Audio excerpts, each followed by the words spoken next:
اللہ کے بابرکت نام سے شروع کرتا ہوں جو بڑا مہربان نہایت رحم والا ہے،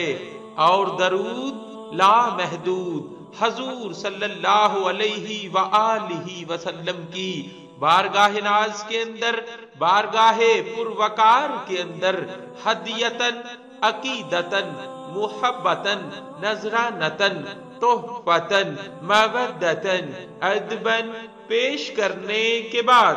رسول کریم صلی اللہ علیہ وآلہ وسلم نے سلام بھیجا۔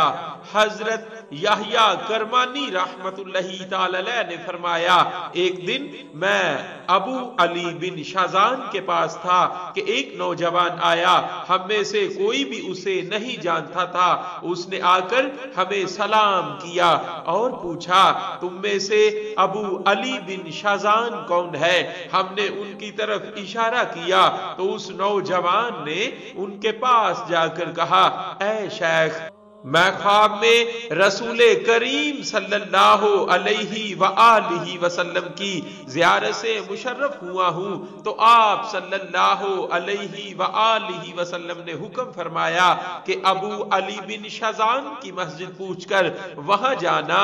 اور جب تو ان سے ملے تو میرا سلام کہنا۔ یہ کہہ کر وہ نوجوان چلا گیا۔ حضرت ابو علی بن شازان آپ دیدہ ہو گئے اور فرمایا، مجھے تو کوئی عمل ایسا نظر نہیں آتا جس سے میں کرم و عنایت کا مستحق ہوا ہوں، البتہ جب بھی نبی کریم صلی اللہ علیہ وآلہ وسلم کا نام مبارک یا ذکر پاک آتا ہے تو میں درود شریف لازمی پڑھتا ہوں۔ اس کے بعد حضرت ابو علی 2 یا 3 ماہ زندہ رہے اور پھر وصال فرما گئے